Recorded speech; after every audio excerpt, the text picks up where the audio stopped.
Welcome to The Test is History, a scrupulous study into Test cricket's most arresting altercations. This episode focuses on Test number 24, the third Test of the 1886 Ashes series between England and Australia, which took place at Kennington Oval from the 12th to the 14th of August 1886.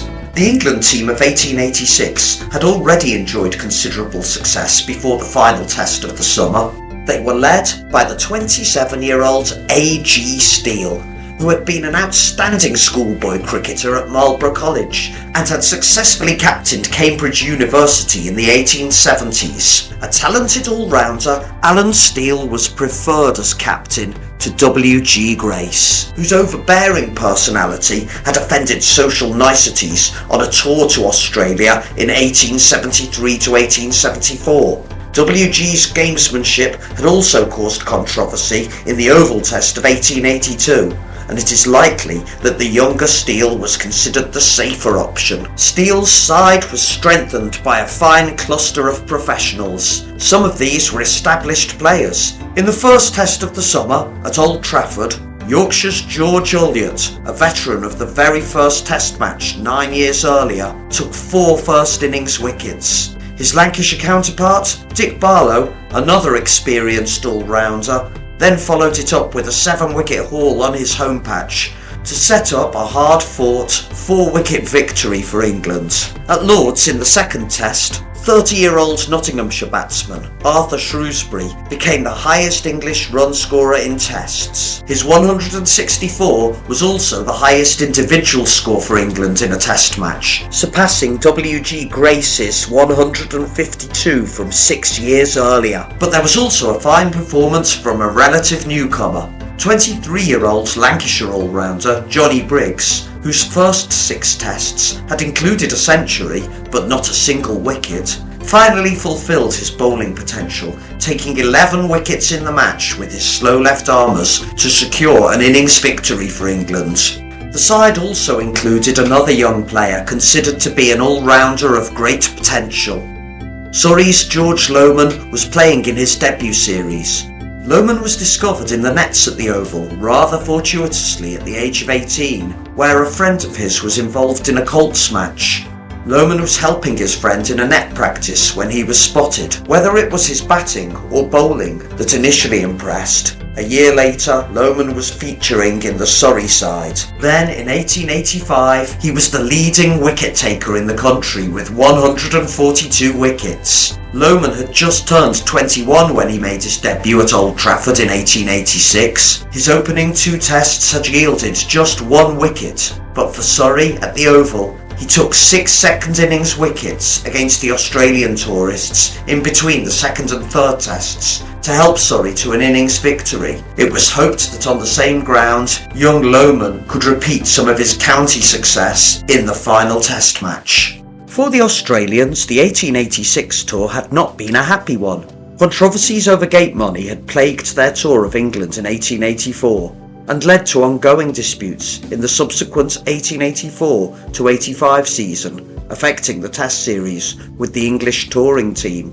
As a result of this, experienced batsmen Alec Bannerman and Percy MacDonnell were not considered for the 1886 tour, weakening the batting lineup. This was exacerbated by captain and star batsman Billy Murdoch, scorer of the first ever Test match double century in 1884, turning his back on cricket following the dispute. And although the engagement of the Australian team on fixed-term contracts meant arguments over gate money would be avoided, it was uncertain who should lead the team. In the end, Dr. Henry J.H. Top Scott was charged with the task. Scott had shared a record partnership of 207 with Murdoch at the Oval in 1884, although his easygoing nature meant he would struggle to contain quarrels which bedevilled the tour. Problems in the batting lineup didn't end there. 2 more stalwarts, Tom Horan and Hugh Massey, declined to tour for business reasons. So too did bowler Harry Boyle, who had been part of the successful 1882 team. Australia's touring team comprised of several veterans of the 1884 tour. Blackham, Bonner, Giffen, Palmer, Scott and the Demon Spofforth were all returning to England. Tom Garrett and Sammy Jones were veterans of previous tours. 5 players were on their first tour: Bruce, Evans, Jarvis, McIlwraith and John Trumbull. The place of 37-year-old bowler Edwin Evans had been in doubt after he had been seriously ill with sunstroke in Australia, but he was considered sufficiently recovered to tour and was thought of as a wet wicket specialist, which might prove of pivotal importance in England. However, his teammate Spofforth was less than convinced, and he publicly backed himself to take 100 wickets more than Evans on the tour, a boast which was unlikely to nurture good team morale. Then, on the 7th game of the tour, in a match against the Gentlemen of England, the Australians were dealt a devastating blow. Frederick Spofforth, who had dismissed W.G. Grace cheaply for the second time on the tour, suffered a severe injury to the third finger of his bowling hand when fielding off his own bowling to Lord Harris. He did not play for another 4 weeks, returning 2 matches before the first test, but complaining of weakness in his injured finger, affecting his ability to impart spin on the ball. Many considered that the legendary Demon was never the same bowler again. Australia's batting failed dismally in the opening 2 tests and was fragile throughout the tour. Only Jones, Scott and Giffen were achieving a first-class average of over 20 for the tour, with Jones being the only player to score a 50 in the first 2 tests. An injury to George Bonner, which kept him out through August, didn't help matters. With England's series lead unassailable, the tourists were not consoled by results in the intervening tour matches, where they failed to register a victory and suffered heavy defeats at the hands of Kent and Surrey. In the latter match, Lohmann passed 100 first-class wickets for the season. If this perturbed the Australians, they would have been equally concerned when W.G. Grace, who had been quiet in the Test series, scored a century against them for Gloucestershire in a subsequent match at Clifton a week before the Oval Test. England lined up as follows. W.G. Grace opened the batting alongside Nottinghamshire left-hander William Scotton. Scotton's Nottinghamshire teammate and England's leading run scorer in Test cricket, Arthur Shrewsbury, came in at 3. At 4 was Surrey amateur Walter Reed. Nottinghamshire all-rounder Billy Barnes was in at 5, followed by England captain Lancashire's Alan Steele at 6. Another Lancashire all-rounder, Dick Barlow, was in at 7, followed by George Ulyard from over the Pennines in Yorkshire at 8. Slow left armour Johnny Briggs was the final part of the Lancashire contingent at 9. The wicket-keeper was Kent's Edmund Tilecoat, leaving Surrey's George Lohmann, a very capable batsman, despite batting at number 11. Australia's batting was opened by Sammy Jones, who scored an impressive 87 in the first test at Old Trafford. Joey Palmer, an off-spin bowler, was to open the first innings, followed by all-rounder George Giffen at 3. Skipper Top Scott, a centurion in the Oval Test 2 years previously, came in at 4, followed by Victorian all-rounder John Trumbull at 5. Another Victorian, John McIlwraith, made his debut at 6. Stalwart wicket-keeper Jack Blackham was in at 7, followed by fast-medium bowler Tom Garrett at 8. In at 9 was capable batsman and medium-pace bowler William Bruce. Leading Australian bowler Edwin Evans was in at 10. The legendary Demon Spofforth made up the tale. Despite the poor form of the Australians, over 11,000 spectators were at Kennington Oval on the first day of the match. England won the toss and Steele elected to bat first, sensing the wicket was good for batting despite the weather being dull and overcast. W.G. Grace opened with William Scotton for the 3rd successive match. W.G. might have felt aggrieved at being overlooked for the captaincy in favour of the younger Alan Steele, but he was also in need of a good score, having failed in the first 2 tests. The Oval wicket was a slow one, and in the early stages W.G. and Scotton found runs hard to come by. W.G.'s innings was far from chanceless. He had only made 6 when a presentable opportunity was missed by Top Scott at short slip. England progressed at snail pace. Just 19 runs were scored in the first hour. Then, when W.G. was on 23, George Giffen almost had him caught and bowled, but the ball was travelling too quickly for Giffen to hold on to. By the luncheon interval, the score was 56. WG had made most of the scoring and was on 40, with Scotton on 16. After lunch, the wicket was improving for the batsman. WG increased the scoring rate, but continued to take risks. He quickly passed 50. At 60, the Demon Spofforth tempted WG into an indiscreet shot, but William Bruce was slow to set off to take the chance in the long field. The partnership passed 100, with WG making the overwhelming majority of the runs. When WG and Scotton passed 120, they had broken George Ulliott and Dick Barlow's record for the highest first wicket partnership in tests. Still, the chances came from WG. At 93, McIlwraith was unable to take a difficult one-handed catch at slip off the bowling of Giffen, but WG made his century, his second in Test cricket. William Scotton had played the role of junior partner during the opening stand of 170, holding up his end while WG hit out. His obduracy was such that his innings took 3 3/4 hours, including a period of over an hour without making a single run. He had made 34 when WG went exactly 100 runs past his score. It was at that point that Tom Garrett finally bowled him out, leaving England on 170 for 1. It was the highest opening stand in Test cricket and the largest partnership for England for any wicket. WG Grace, England's finest amateur batsman, was joined by the player considered the best professional batsman in the land, Arthur Shrewsbury. Shrewsbury was in time to witness WG breaking his own record of 164 runs to reach the highest score for England in Test cricket. At 169, a tiring WG presented another chance, hitting straight back to Tom Garrett, who couldn't hold on to it. But only 1 run later, WG finally departed. He edged the ball behind to the safe hands of wicketkeeper Jack Blackham. The bowler to dismiss WG?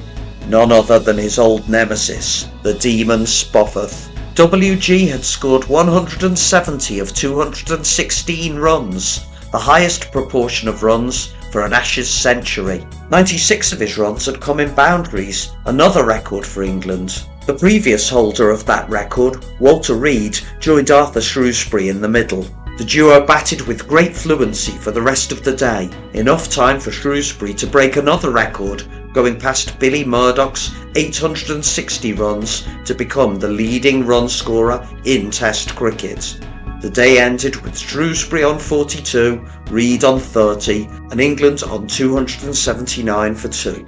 Rain fell on Thursday evening, creating a potentially difficult wicket for future batting. When play resumed on Friday, Arthur Shrewsbury made only 2 more before being caught by Sammy Jones off John Trumbull. In came Billy Barnes. The Nottinghamshire all-rounder had been England's leading run scorer when Alfred Shaw's 1884 to 1885 team achieved a 3-2 series victory in Australia. But Trumbull was on a roll and had Barnes caught by Edwin Evans for just 3.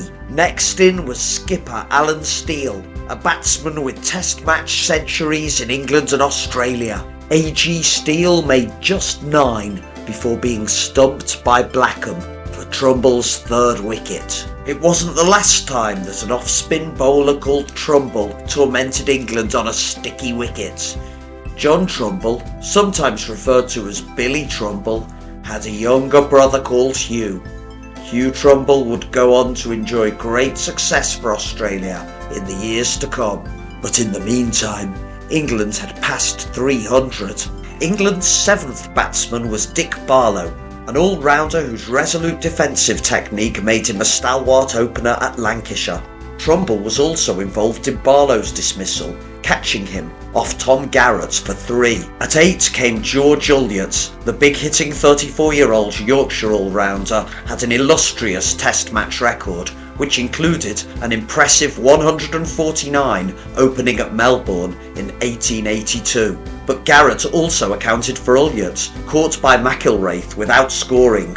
From 279 for 2 at the start of play, England were now 320 for 7. Next in was Lancashire's Johnny Briggs, who along with Walter Reed attacked the bowling. Briggs was known for his outrageous shots, including a whizzing uppercut over third man, which was somewhat ahead of its time.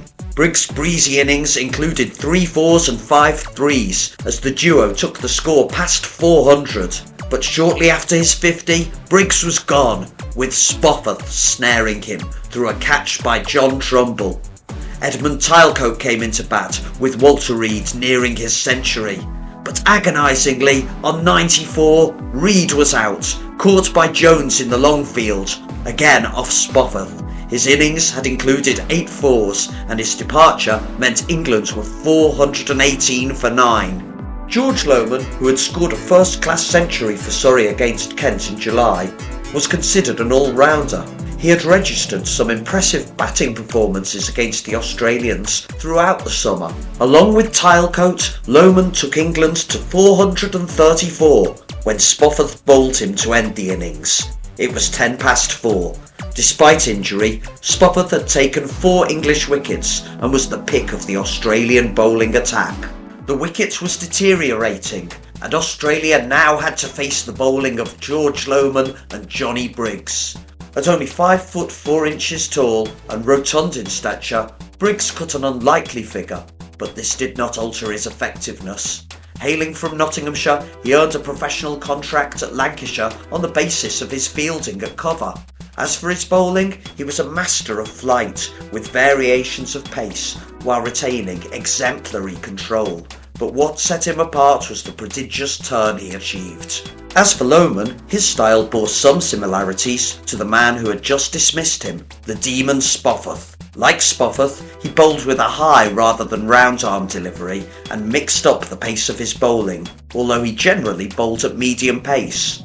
Rather than concentrating on relentless off theory, as was the convention of the day, Lohmann studied the batsman's weaknesses and was known for his fine control of length, with deliveries that often dropped sooner than expected. Lohmann possessed variations of flight, a pronounced curve, a quick off-break, although he could also turn it from leg, changes of angles, which meant he often bowled round the wicket, and an occasional faster ball. His action was described by C.B. Fry as naturally easy and free-swinging, and like Spofforth, he understood the importance of psychology to disturb the batsman. But while the Demon favoured the icy stare, Lohmann would talk to the batsman, calling on them to try and hit the ball, or informing them of what he planned to bowl next, undermining their confidence and concentration. The first 2 batsmen for Lohmann and Briggs to face were Sammy Jones and Joey Palmer, who opened the innings for the tourists. Both players had experience of Test cricket in England prior to 1886. Jones, who as a youngster in 1882 was controversially run out by W.G. Grace, had enjoyed reasonable form on the tour, scoring 87 in the first Test at Old Trafford. He would go on to be the Australians' leading run scorer on the tour. In the case of Palmer, his role in the side was as an off-spinner, and only a lower order batsman. He'd batted down at 9 on debut in the first ever Test in England back in 1880, and was even further down at 10 at Old Trafford earlier in the series. It says much for Australia's batting shortcomings that he was promoted to open, despite some reasonable performances with the bat. Sammy Jones had scored the only 2 runs when he was caught by W.G. Grace off Lohmann. In came George Giffen, who had made just 5 before Briggs had him caught by Arthur Shrewsbury. It was a match of changing records for Shrewsbury. He had lost one the previous day when WG overtook his highest score for England, but then became the highest Test run scorer. This catch was his 16th in Tests, ahead of his Nottinghamshire and England teammate Billy Barnes on 15, a record for a fielder. Joey Palmer had made 15 of the 22 runs scored when Barlow caught him off Briggs. Skipper Top Scott fell to Lohmann, caught behind by Tilecote for 6. John McIlwraith was then bowled by Lohmann for 2. Jack Blackham was caught and bowled brilliantly by Briggs for a duck. WG took his second catch to remove Tom Garrett for 2 off the bowling of Lohmann. John Trumbull managed 13 runs before Reid caught him for Lohmann's 5th wicket. Australia were 8 wickets down and hadn't even reached 50. William Billy Bruce, the first left-hander to play for Australia, took the score to 67 along with Edwin Evans before he was caught by Ulyett, becoming Lohmann's 6th victim. In came Fred Spofforth, who had bowled out Lohmann earlier in the day during the England innings. Lohmann returned the favour, bowling Spofforth for 1. On what would be the Demon's last test match in England, it was somewhat fitting that his wicket was taken by Lohmann, who would inherit his mantle as the world's greatest bowler. Australia were all out for 68. For all Australia's shortcomings with the bat, it was a marvellous performance by Lohmann and Briggs. They had bowled unchanged throughout the innings and taken all the wickets. Lohmann with 7 for 36 and Briggs 3 for 28. Edwin Evans had been stranded on 9 not out in the Australian first innings. When England enforced the follow-on, Evans opened the batting with John McIlwraith. Australia were 366 runs from avoiding an innings defeat.